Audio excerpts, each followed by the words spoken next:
Thank you, Amy. We have The Clue of the Tapping Heels. We are on Chapter 9, Suspicious Salesman.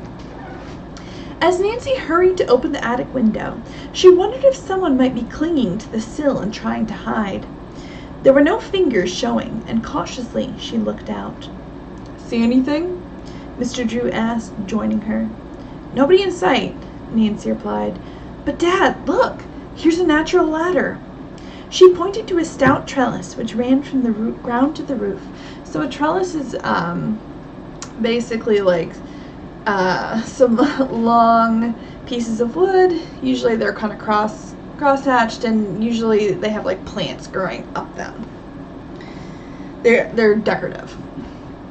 A lot of those leaves have been torn off, Nancy said. "I guess the intruder came up this way." "He's still a human fly," her father remarked. "The man could have fallen and broken his neck. He must be mighty sure of himself to have attempted such a climb." A thought came to Nancy's mind. "Dad, it never occurred to me to look for a trellis at Miss Carter's. Maybe the tapper gets into her attic that way." "Let me know what you find," the lawyer said. Before leaving for his office, Mr. Drew decided to board up the attic window. He found a piece of wood in the garage and soon had it in place. "I'm glad you did that instead of ripping the vines off the house," Nancy said as they ate breakfast. "The ivy looks so pretty." Later, as she was clearing the table, Nancy realized that actually she was not very safe from her pursuer. Despite all her precautions, he knew she had brought the diary home. That meant the tapper or someone else who slept in the secret room had discovered the diary was missing. "I still have the cupboard key in my purse," Nancy reminded herself. "Someone may try to snatch it." She decided to put the key on a ribbon and hang it around her neck. An hour later, with warnings from her father still ringing in her ears, Nancy drove away. She locked herself in the convertible and turned on the air conditioner. As she rode along, Nancy began to feel easier. No one seemed to be following her. Upon arriving at Miss Carter's, Nancy parked the car in the driveway and then walked all the way around the house. No vines were growing on it, and there was nothing else to which a person might cling in order to climb any of the walls. "Well, there goes my theory about the human fly," she thought. "But how does the tapper get into the house?" She found Miss Carter and Hannah Gruen very upset. 5 more cats had been stolen during the night. "The garage was securely locked," the actress said. "Someone had a skeleton key, that's sure." So a skeleton key is like a key that opens any lock. It's not specific to a specific lock. "I must have a padlock put on the door. Fortunately, my little beauties that are to go to the show had been brought into the house. I wanted to help with the grooming, so they weren't taken." "Did you call the police?" Nancy asked. "Oh, yes," Miss Carter answered. "Detective Keeley came. He made a thorough search of the grounds and came up with one good clue." "What was that?" "The thief was a short, stocky man who wore spiked golf shoes. There were holes in the ground outside the garage, but not inside it," Miss Carter went on. "Maybe the thief took off his shoes before he went in for the cats, but in any case you couldn't detect the marks in the hay." Nancy asked where the footprints led and learned they crossed the neighbor's backyard and went out to the street. The conversation was interrupted by the ringing of the doorbell. Nancy offered to go downstairs and answer it. To her surprise, Bess and George stood there. They had borrowed the Marvin car. "Hi," they both said, and Bess added, "You didn't expect us to get back in time for the cat show, did you?" George grinned. "What's more, we couldn't stay away from the mystery any longer. We didn't pick up any clues, though, to Gus Woonton." "Girls," said Nancy, "the cat thief was here last night and took 5 more Persians." "Oh, no!" Bess cried out. "See what happens when we're not here to guard the garage?" George remarked. Bess looked sober. Hesitatingly, she confessed that on the drive to Berryville, she had told George she would not sleep in the garage another night.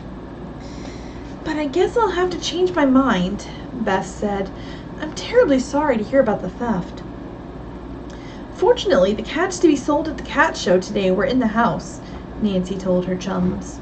The three girls went upstairs. "I'm delighted you're back," said Miss Carter. Upon learning that the cousins would take up their vigil in the garage that evening, she said, "You're dolls, both of you." Presently, Nancy said, "I suppose we should soon start for the cat show. How many miles is it to South Bedford, Miss Carter?" "I'd say about 20. Annie Gruen offered to pack a lunch for the girls and went down to the kitchen. During the next hour, Miss Carter directed the preparations for the trip to the show. 5 carrying cases were brought into the house. Brushes, eye wash, a bottle of delicately perfumed spray, and cans of cat food were packed in a large tote bag. George placed the bag in Nancy's car and also a sack of kitty litter. "And don't forget to take a jug of water and a dish," Miss Carter said. "Oh dear, I wish so much that I might be there. I hope you have no trouble selling the cats, because I really need the money. Oh yes, one more thing. Be sure to put in several paper hankies so you can keep my cats' mouths and feet immaculately clean." Out of sight of Miss Carter, George grinned and whispered to the other girls, "We always have cats at my house. They certainly never get all this attention. They keep themselves groomed." Fun fact though, Persians have a hard time grooming themselves because they have flat faces. Bess giggled. "Mine do too. But then, you and I aren't in the business of selling cats." "Correction," said George. "Today we are." By this time, the girls' lunch was ready. It was put into the car, and with wishes of good luck from Hannah, Nancy and the cousins rode off. When they reached the South Bedford Municipal Auditorium where the cat show was being held, the girls carried the Persians inside. Nancy stopped at the desk to claim the booth Miss Carter had preserved. "You have number 10, the man told Nancy. "As you enter, keep to your right. You'll find it easily." As soon as the cages had been set in place and the doors between them opened so the cats might roam around, the girls tacked up a large sign to an overhead beam. It read, "Carter's Cats, lovable, companionable, decorative, purebred Persians." Visitors to the show began to stop and admire Miss Carter's cats. "They're perfectly beautiful," one woman exclaimed. "I wish I could buy one, but I travel a great deal and couldn't take care of it." A couple stopped. The woman said to the man, "Oh, Claude, dear, I'd love to have one of these. What do you say?" "Nothing doing," he answered rather roughly. "Those long-haired cats get hairs all over the place." He took the woman's arm and pulled her away from the booth. Bess sighed. "At this rate, maybe we'll have to take all these cats back home." "Don't be discouraged," Nancy said. "We've only been here 15 minutes. At that moment, 3 judges, 2 women and a man, walked up and carefully examined Miss Carter's Persians. A few moments later, they went off to confer, then returned smiling. One of the women placed the Best in Show ribbon on Agatha's cage. "How wonderful!" Bess exclaimed. The other woman put a first-place blue ribbon on Rosamond. All the other cats received second-place red ribbons. "Congratulations," said the 3rd judge. "I'm sorry Miss Carter couldn't be here. Give her my regards. I'm Crag Kendall." "I will," said Nancy. "This will make her very happy." After the judges walked away, George suggested the price of the cats be raised, with Agatha having the highest amount. Nancy and Bess agreed. Many passers-by stopped to praise the beauty of the Persians. One woman asked the price of each. Nancy told her. "Oh, that's rather high, isn't it? A man on the other side of the show is selling Persians much cheaper." The 3 girls were interested and a trifle suspicious. George asked the number of the seller's booth. "It's number 30, the woman replied. "I remember because I told the man I might be back." George told Nancy and Bess she was going over to see the Persian cats and hurried off. When she returned several minutes later, George was very excited. "Girls," she exclaimed, "I'm sure that the 5 Persian cats in booth 30 are some that were stolen from Miss Carter." Ooh, drama. That's the end of chapter 9. I'll have to see what happens.